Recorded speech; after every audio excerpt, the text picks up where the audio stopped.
Amount চাচ্ছি আমরা। আমাদেরকে ভাতা হিসেবে 25,000 টাকা দেওয়া হয়।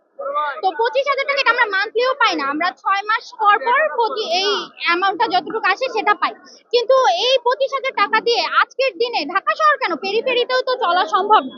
তো আমরা আমাদের এই ভাতাটাকে বাড়িয়ে, যাতে আমরা একটা মিনিমাম লাইফস্টাইল, আমরা ডাক্তার সমাজ এতগুলো ডক্টর যদি নিজেদের ধৈর্যের বাঁধ ভেঙে না যায়, যদি নিজেদের মিনিমাম লাইফ, আমরা আসলে না খেয়ে থেকে পড়ার মতো অবস্থায় পৌঁছে গেছি আজকাল।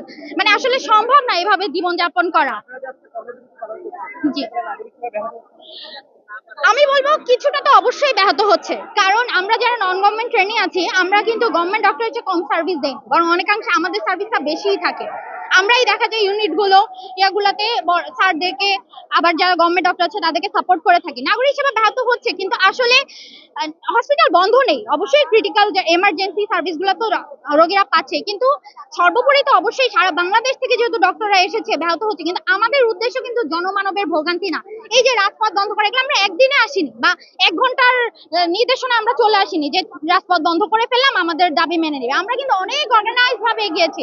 আমরা মন্ত্রণালয় থেকে মন্ত্রণালয়ে ঘুরেছি, আমাদের যে সেন্ট্রাল কমিটির বড় ভাইরা আপুরা আছেন তারা হাত পায়ে ধরা থেকে শুরু করেছে, এবং সবাই আমাদের সাথে একমত পোষণ করেছেন। কেউ আমাদেরকে বলেনি যে তোমরা চলে যাবে, কিন্তু সবাই আমাদেরকে দেওয়া হবে, আজ হবে কাল হবে, কিন্তু আমরা কোনো প্রজ্ঞাপন পাইনি। কিন্তু এর জন্য আমরা আসলে আমাদের অনেকটা আমাদের মানবিকতা, আমাদের বিবেকের উপর পাড়া দিয়েই আজকে আমরা বাধ্য হয়ে রাজপথে নেমেছি।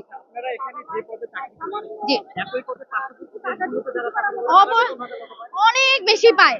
মানে আমি অনেক সময় দেখা যায়, যদি আপনারা বিভিন্ন কনফারেন্স গুলোতে যদি যান, আমরা যদি আমাদের মানে স্কিল বাড়ানোর জন্য কোনো কনফারেন্সে যাই, আমাদের সাথে যখন কোনো অন্য ইন্টারন্যাশনাল ট্রেনিদের মানে কথা হয়, ওরা শুনে হাসে যে এটা কিভাবে সম্ভব, যে তোমরা 2 দিন পরে you are going to be a specialist, how will you manage with that amount.